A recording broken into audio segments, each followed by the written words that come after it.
Hi, my name's Jason Samosa and welcome to Jason Samosa's Ufology Moment. Today we're going to be reacting to a TED Talk on aliens and UFOs. What is it about? What does it mean? What do we think? What are we doing? Why are we doing this? What's it all about? Genuinely, what are we doing? Sometimes I think to myself, should I keep going? I got this vision for it's going to be the biggest UFO channel on the internet. Oh, I can't keep going. Not enough subscribers. I have to stop. I'm going to stop. I'm stopping. I'm not doing any more of this. Overreaction. More on that in just a second.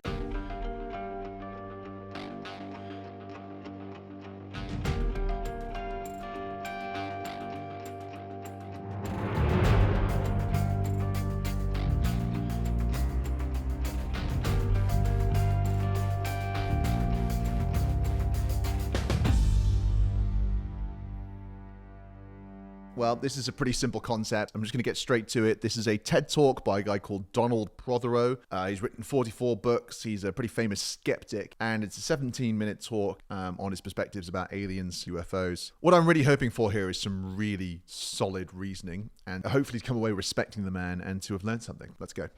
Now, I'm a scientist by training. My training, as you heard mentioned, is primarily in paleontology, but I also teach planetary geology at the college level, so I know something about how life originates on planets, and I know a fair amount about what other planets and the rest of the solar system is like. And so there are certain things scientists have to do that not all the rest of us do the same way. And there are certain rules, especially in science, that distinguish it from pseudoscience. First, of course, is objectivity. All right, this is good. We're getting a definition of science here, so this is useful, a good start. If we're going to work out what science says about UFOs and aliens, then you want to define science, you want to define UFOs and aliens, and you want to be really clear about what you're doing. So I like this.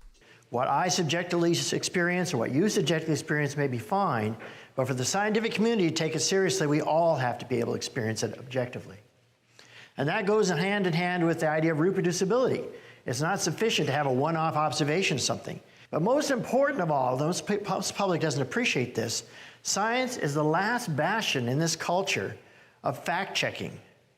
Right now we have a media full of lies and misinformation. We have an internet full of lies that's almost more garbage than it is truth.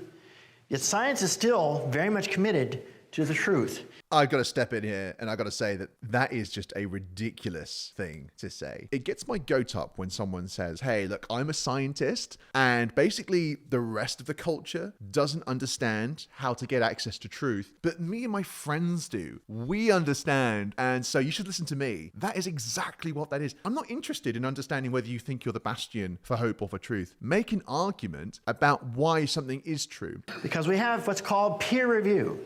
If you're not familiar with this, every scientific paper that's published in a journal has to go through a range of anonymous reviewers who can say anything nasty they want about your paper because they're anonymous, and you have to respond to it and improve it or it won't be published. And that's a very, very strict form of fact-checking that the rest of the culture has pretty much abandoned. Oh, here we are again. This idea that the rest of the culture, anyone that isn't a scientist, anyone who doesn't work in a university or wears a white coat or has a PhD or an MSc, anyone who doesn't fit into this category that I belong in, has abandoned fact-checking. Again, it smells. It doesn't smell so good. One of the principles that scientists use all the time is called Occam's razor. When there's more than one explanation for some phenomenon, usually the simplest one is the best. Now, it's not always true the simplest one's right, but it works out most of the time. And here's a good application of this. This is something that's very common in the UFO community. This idea of crop circles. In the middle of the night, some alien from millions of light years away came down to some farmer's field, made patterns, and then left. It could be the aliens came down here, or it could be that a hoaxer is involved. So as a graphic here says, if we ever travel thousands of light years to a planet inhabited by intelligent life, let's just make patterns in their crops and leave. Not a very parsimonious hypothesis. This is so disappointing. I really mean that. It is so disappointing to watch someone stand up on a stage and to have the admiration of an audience and for him to completely mischaracterize this whole subject matter. There's this idea called straw manning. Right? If you're going to debate somebody, sometimes what you do is you paint a picture of what they believe and you attack that picture. And what you've done is you've created a picture that's just a really weak, misconstrued and warped version of what they really believe. And you hold this image up when you speak with your words and you attack it and everyone's like, oh yeah, look how stupid that is. That is exactly what he's doing here. This is extremely disappointing. Something else to remember. UFO stands for Unidentified Flying Object. Not necessarily a spacecraft or something from another planet, just unidentified. And this is another aspect people don't recognize about science. When we have something we don't explain yet, we don't jump to some conclusion that is supernatural or paranormal. We just say it's still unexplained, which is fine. Scientists live with that all the time. In other words, the unexplained is not necessarily unexplainable. Okay? We are, as scientists, comfort with the idea that sooner or later most things do get explained, but we will not jump to a supernatural paranormal conclusion when we don't have an explanation right away. That's funny. So here he's drawing this contrast between we're scientists and we are comfortable with the unexplained. And then there's these other people, I guess they're not scientists and they're not comfortable. But I just don't think the world works like that. I think each individual is different. Some people can handle more ambiguity, some people can't. And I don't think it matters whether or not you think you're a scientist or whether you did a science degree. People can be rational, they can be irrational, they can be violent, they can be non-violent. And whether you're a scientist or not, I don't think correlates massively to any of those things. So this whole thing that we as scientists is just really frustrating. It has absolutely nothing to do with the logic or veracity of what somebody says. Boo! But lots of people don't like it. They like an answer now, even if it isn't a wrong answer. Wait a second. I know this guy, I don't know if he's nervous or if it's a speech thing, but that was a real mess. Wrong. People don't like it. They like an answer now, even if it isn't a wrong answer, okay?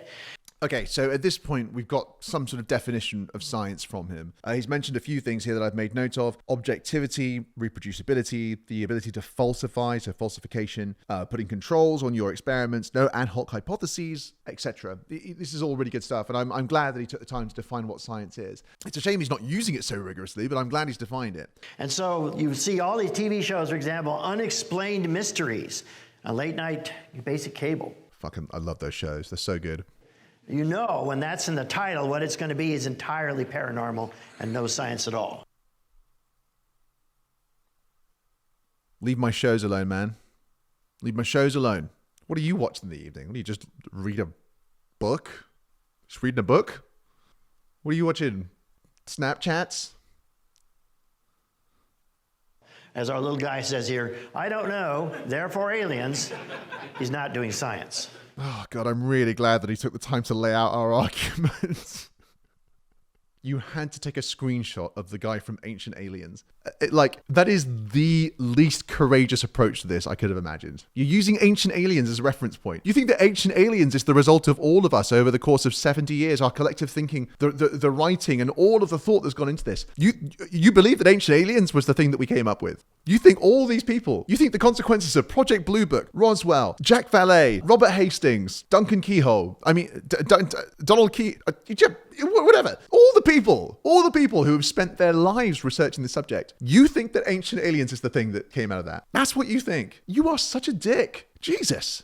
Something else to keep in mind, scientists often have a very strict standard of evidence, especially on something as extraordinary as a claim of UFOs. Got to be Jamesing my Bond here. Are you Jamesing my Bond? Are you having a James Bond with me, Donald? You can't be ham-samming me. You've got to be having a Sajid Javid. Okay, I hope you heard what he just said. Scientists need to have a high level of evidence, especially when it comes to something as extraordinary as UFOs. He just told us a moment ago that UFOs are not extraordinary. They are unidentified flying objects. This is why this talk is so lazy. This is why I would have expected so much more from a scientist who has written 44 books. At what point did he just define what he was going to talk about? He is conflating UFOs, an unidentified flying object. There is no reason to disbelieve in such a thing. And he's conflating it with Ancient Aliens. This is the laziest thing I've ever seen in my life. And I'm afraid, Donald, if you were to submit this in a philosophy university paper, you would get a whatever, because I can't remember how they grade them. But, if I was your professor, I'd call you into the office and have a conversation with you, talk to you, have a chat with you, probably spend some time with you, get to know you a bit. Become a couple of scientists. University scientists. University scientists. This week on University Scientists, Donald Prothero and Jason Somoza hang 10. But the really crucial thing about the evidence the scientists take seriously is that eyewitness evidence is not evidence as far as we're concerned. Right, so he says eyewitness evidence is not evidence as far as we're concerned. And I suppose that's true for scientists. That's fine. But the really biggest issue with almost every account of aliens and UFOs is that they vary from culture to culture. One culture sees one thing when something it does not recognize, other cultures see others. First thing to say here is this is a really important point. Any modern ufologist will have read the work of Jacques Vallée or John Keel, who talk about this in detail. The idea being that actually there's plenty of evidence that people are seeing something, that there is some phenomenon that we're engaging with. But when we engage with it, there does seem to be some variation based on the individual who experiences it. That doesn't mean it's not true. Okay? Think about it. Before about the 1870s, there were no reports of humanoid aliens of any kind in the literature. Okay? If people saw a strange object in the sky, they would call it an angel, or maybe a demon. Or if you were Greek, it would be, say, Zeus, or if you were Norse, it would be Thor. Okay? The birth of the humanoid alien that we're so familiar with now does not occur until after science fiction becomes a part of our culture. It's interesting what he's saying about, the humanoid thing only came about recently. And then he talks about angels, and he talks about beings like Zeus or Thor, which in many depictions are humanoid. So again, a lack of precision. It seems that he thought he could stand up here and just spew stuff without being precise, which is a little bit insulting for the audience. The version of an alien that you're all familiar with, the so-called small gray alien, can actually be traced to an episode in 1964 of The Outer Limits called the Bolero Shield. The first time this kind of image appeared, and from that, everything else has been copied. I'm not entirely confident that what he's saying is true. Let's have a quick look. The Bolero Shield episode of Outer Limits, when was that? That aired in 1964. Okay, so the Barney and Betty Hill abduction was in 1961. I mean, even if let's just say that they're lying, or they made it up, or the hypnosis made them say funny things. I personally don't put much credit on this case, but they talked about an alien that looked like that. So that's strange because he mentions Betty and Barney Hill in this talk. So slightly confused about that one.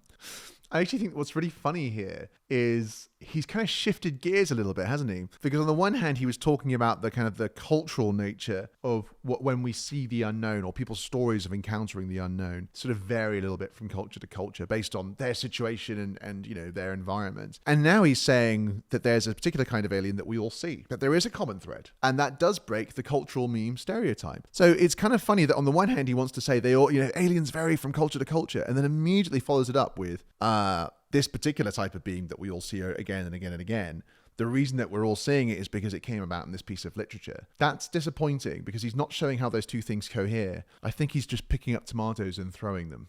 Likewise, the flying saucer mythology was due to a garbled translation. They were showing up in comic books and sci-fi, but the original root of the story came from a pilot by the name of Kenneth Arnold, flying over Washington, Oregon in 1947, claimed he saw a series of boomerang-shaped objects, 9 of them altogether, flying across the sky. And his description of them, he said they skipped across the water like skipping stones, or they moved like skipping saucers on the water. And then he told the story to a reporter, and they garbled it, and that's how it became not a boomerang, but a saucer. And ever since then, they've been copycatting this mistake. You remember when we talked about earlier, he said that, peer review is this rigorous form of fact-checking that the rest of the culture has abandoned. I'm just doing some fact-checking right now as part of the culture, just trying to break some stereotypes. And I've just seen here that flying saucers is a term that actually came from before the Kenneth Arnold incident. I actually was not aware of this. So I knew about Kenneth Arnold in 1947. The term is used in 1930 in Texas, in Oklahoma. People saw some weird light, described it as a flaming flying saucer, a great red glow. So again, just doing some fact checking here, and it turns out that term was in use before then. Who knows whether these stories are true, but sadly, they undermine Donald's take here that the term flying saucer comes from the Kenneth Arnold incident. To be honest, does it really matter? There are enough people afterwards saying they've seen a flying saucer. I want Donald Prothero to pull up some really good cases here. We're 2/3 through this talk now. Is he going to bring up the case of the Westall UFO in 1966 Australia? Are you going to do that, Donald? Because that is a case where you definitely have a flying saucer attested by loads of people. I recommend you do some research, my buddy. Now, with the limited time I have here, let me just say a few things about the most famous stories within the aliens literature. Oh, this is good. This is really good. Okay, so what I'm hoping is going to happen here is he's finally, with 4 minutes left of his time on stage, he's finally going to build some sort of case for UFOs. We're going to talk about the data, which would be great. Thanks, Don. Good to have you with us. Of course, Area 51 is in everyone's mind all the time, it seems like. 2013, the Freedom of Information Act released all the documents from Area 51, the CIA, the Air Force. It's all been made public. Numerous books have been written about it since then. Pretty confident that all of the stuff hasn't been released. I'm not saying it's aliens, it's UFOs. I'm not saying that, but I'm just saying that's Strikes me as a pretty serious claim. Let me do a quick bit of fact checking here, a bit of peer review. Let's do some science, basically. Let's do some science. I can't find anything about all of the Area 51 files being declassified.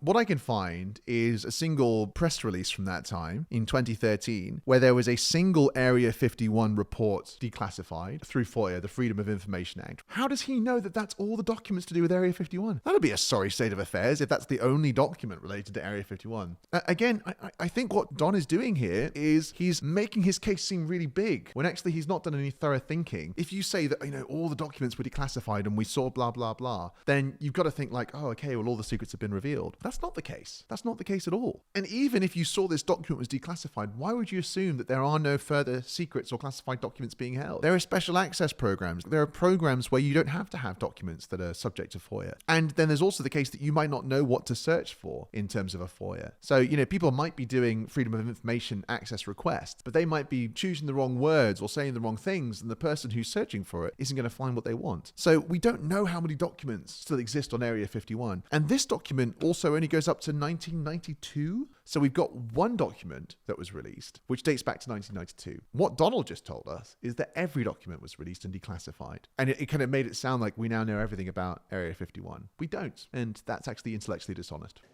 Okay, no aliens, no spacecraft, nothing. Okay? Not only that, but the civilian contractors, the so-called roadrunners who worked at Area 51 have all come forward. They're no longer under vows of secrecy either. And they've said there's no aliens, there's no spacecraft there.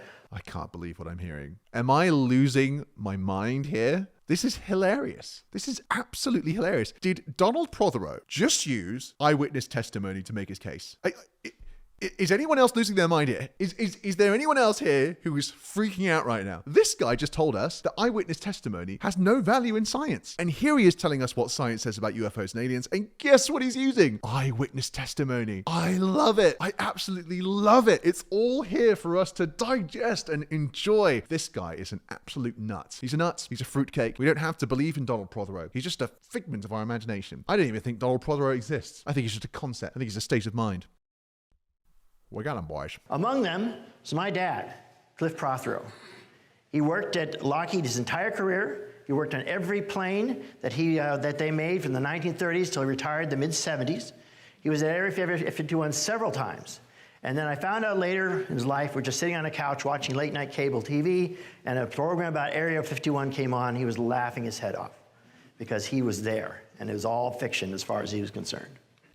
I'm just going to update my definition of science here. We've got objectivity, falsification. That's good. Let me just add in my dad says. I'm just going to add that on there. I'm sure that'll end up in the textbook pretty soon. You know what? This is a lot more fun than I was expecting. This is hilarious. My dad says so. My dad told me. Look, you know what? I don't have a problem with this because I don't restrict all knowledge to a logical positivist scientific model, which is basically what he was espousing at the start of this lecture. I don't require that because I have a more holistic perspective, as we all do about knowledge, right? I walk down the street and I see a bus pass me by and I know it's there. I didn't have to go and do, an induction study and then falsify it and then make sure I wasn't, trapped in a paradigm. I didn't have to do that because knowledge isn't restricted just to the world of science. We are allowed to use eyewitness testimony. We are allowed to trust sources around us who may not have done scientific experiments. It's really disappointing to see him stand up there and say, I am science and we are so brilliant and everyone else has it wrong. And then he behaves like everyone else. Really disappointing. And this is what they were testing, the planes my dad worked on. On the left there is the SR-71 Blackbird, a spy plane. On the right, of course, is the stealth fighter, the F-117 Nighthawk. Okay, both of which my dad worked on. We got it, Don. Your dad's cool, all right? We're not gonna talk shit about your dad. I'm not talking shit about your dad. He's cool. Please don't mention him again. We now know that most of the sightings of UFOs over the western U.S. can all be correlated to flights of these particular planes. If you track the record now that's been released of all the flights of these planes, they all correlate to most of the UFO sightings anywhere near Nevada. That strikes me as incredibly imprecise. Let me just go through that again. We now know that most of the sightings in the western US can all be correlated to flights of these particular planes. You know in Anchorman where it says 60% of the time it works all of the time? This is basically what he's just done. Let me just go through this. We now know that most of the sightings in the western US can all be correlated to flights of these particular planes. What is he trying to say here? And then he says, if you track the records, they all correlate to most of the UFO sightings near Nevada. This sounds like politician speak. It sounds like he doesn't want to be pinned down. Also, notice how the geography changes in what he's saying. He says that most of the sightings in the western US, so I'm thinking California, I'm thinking Oregon, I'm thinking Washington, Nevada, Utah, and now suddenly at the end he's saying it's sightings near Utah. This strikes me as a man who hasn't thought about this very much. Very disappointed in Donald Prothero, and I'm not sure I believe he exists. The other big area that we hear a lot of stories about with the alien stories is the Roswell story, which is now a big commercial industry unto itself. Oh, that is so annoying. The implication being that the whole reason this exists is for people to make money. Well, if you're going to say that, then prove it. But also, you're an industry unto yourself. You've got 44 books. So you tell me when you go and do talks and you're selling books, what's your motivation? Is it scientific truth or is some of it to make money? And actually, you know what? It's not unreasonable for you to want to make money, but that also wouldn't be fair for me or anyone to attack you and say, well, Donald Prothero is an industry unto himself. We can't trust him. You know what I would do is I would focus on your arguments, which is what I'm doing right now. And frankly, you're dying on stage, Don. The other big area that we hear a lot of stories about with the alien stories is the Roswell story. So the fourth Project Mogul array, released on June 8th, 1947, got in a thunderstorm, was hit by lightning, crashed on a branch to the northwest of Roswell, and then was picked up by the local rancher, brought down, eventually ended up on the Fort Worth Air Force Base, with Major Roger Ramey there in the picture. So they just reported that they got this strange tinfoil device, and that was it. The story died. It was forgotten for 30 years until UFO authors revived it in a novel in 1978, and then a whole industry grew up with no original data sources, no eyewitnesses. It was all made up from thin air. That is a lie. That is a lie, or I'm going to assume complete laziness and assumptions from Donald Prothero. The Roswell incident didn't just come back because it was written in a novel. There are eyewitness testimonies. I don't know whether they're true, but you've got, what's his name? Colonel Philip J. Corso. You've got Jesse Marcel. You've got a bunch of witnesses. It was not just invented in a novel. There is eyewitness testimony. Google Philip J. Corso and look at his interview talking about Roswell. So the verdict is pretty clear. Virtually every UFO sighting we know of can either be a hoax, it's something misinterpreted like a spy plane, a mass delusion like our aircraft at the beginning, or even if it's still not identified, that's fine. Scientists will reserve judgment. Thank you. The biggest issue for Donald here is he's not trying to falsify his own theories, which is a shame because, as I remember here, when we were doing the definition of science, which Donald really helped us with, falsification was one of the key things. And unfortunately, I think that what Donald has tried to do, he's created some theories about what might account for all of the UFO data, and he's not tried to falsify it, which strikes me as incredibly unscientific.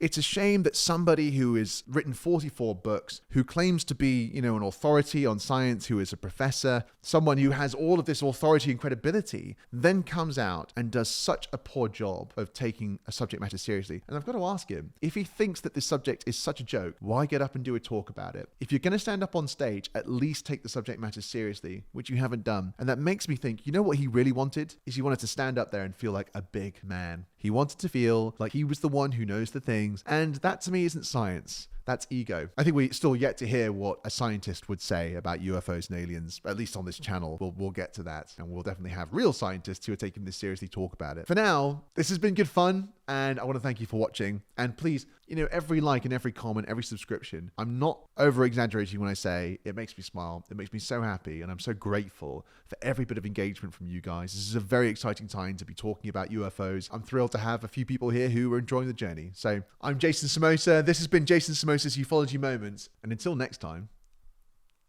cheers.